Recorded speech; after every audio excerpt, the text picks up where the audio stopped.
Right, it's not often I do postscript to my TV review videos, but this particular one has a postscript.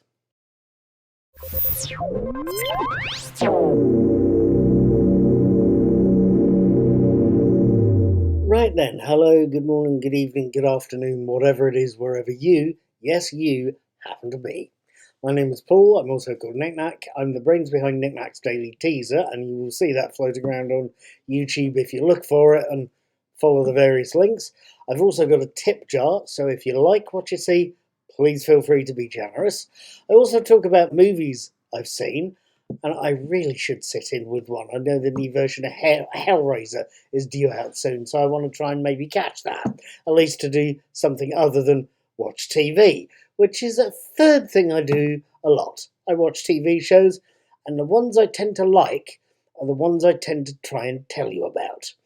Just recently, last week in fact, I started watching the first series of Star Trek Strange New Worlds. Last night was Saturday the 23rd of September. Last night is when I watched the second episode, and this is what I thought. Star Trek Strange New Worlds, Episode 2, Children of the Comet, opens with a quick summary of Episode 1, Strange New Worlds. It then shifts to show us a comet heading for Persephone 3, whilst we listen to a personal log entry from Cadet Uhura, Celia Rose Gooding. Uhura tells us that the crew are studying Comet C-2260-Quentin, while she is stuck revising her landing party protocols. She's looking forward to the day when she needs them, but isn't expecting that day to arrive anytime real soon. The only immediate thing Uhura's worrying about is dinner at Captain Pike's table, played by Anson Mount. The captain, not the table. She's looking forward to an event that the incredibly mischievous Lieutenant Ortegas, Melissa Nevaeh, said was dress uniforms only, much to Cadet Uhura's incredible embarrassment.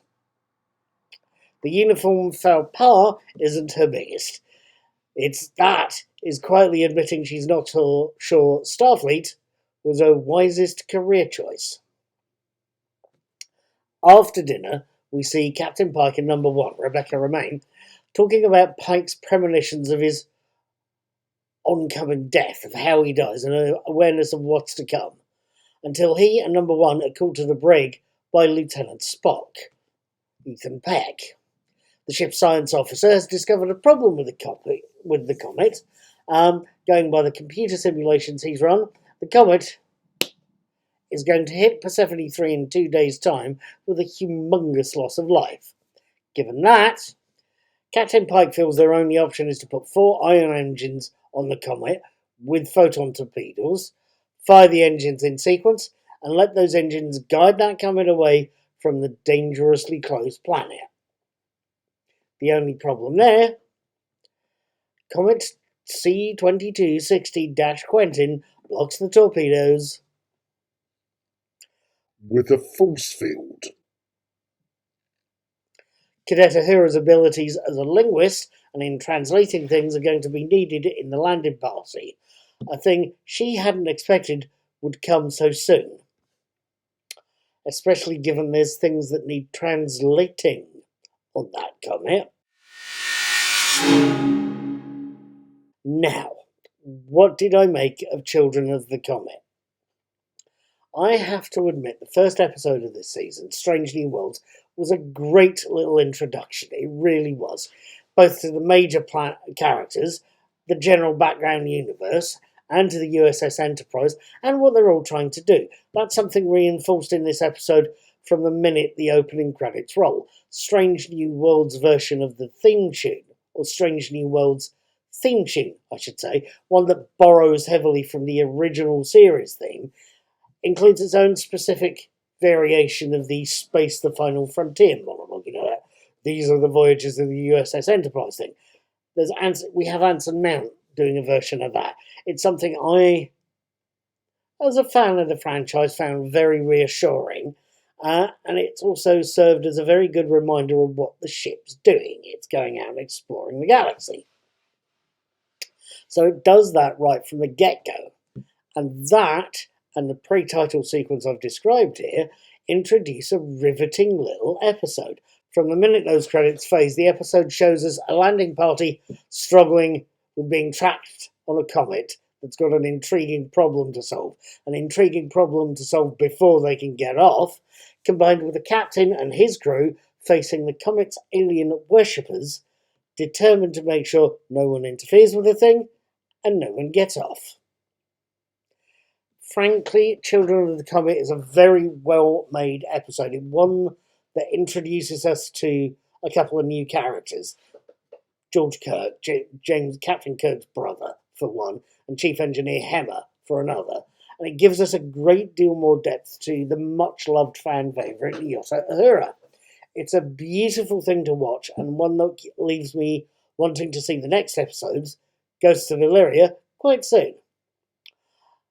Just so you know, that quite soon will be Friday the 30th of September, with my written and video reviews hitting the web on Saturday the 1st of October this year. Hopefully I'll see you then. I'll leave Children of the Comet with 4 stars, and I'll see you next week. Live long.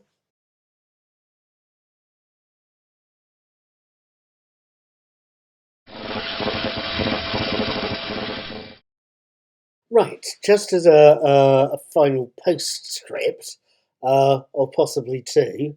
One, Rebecca Romaine is left-handed.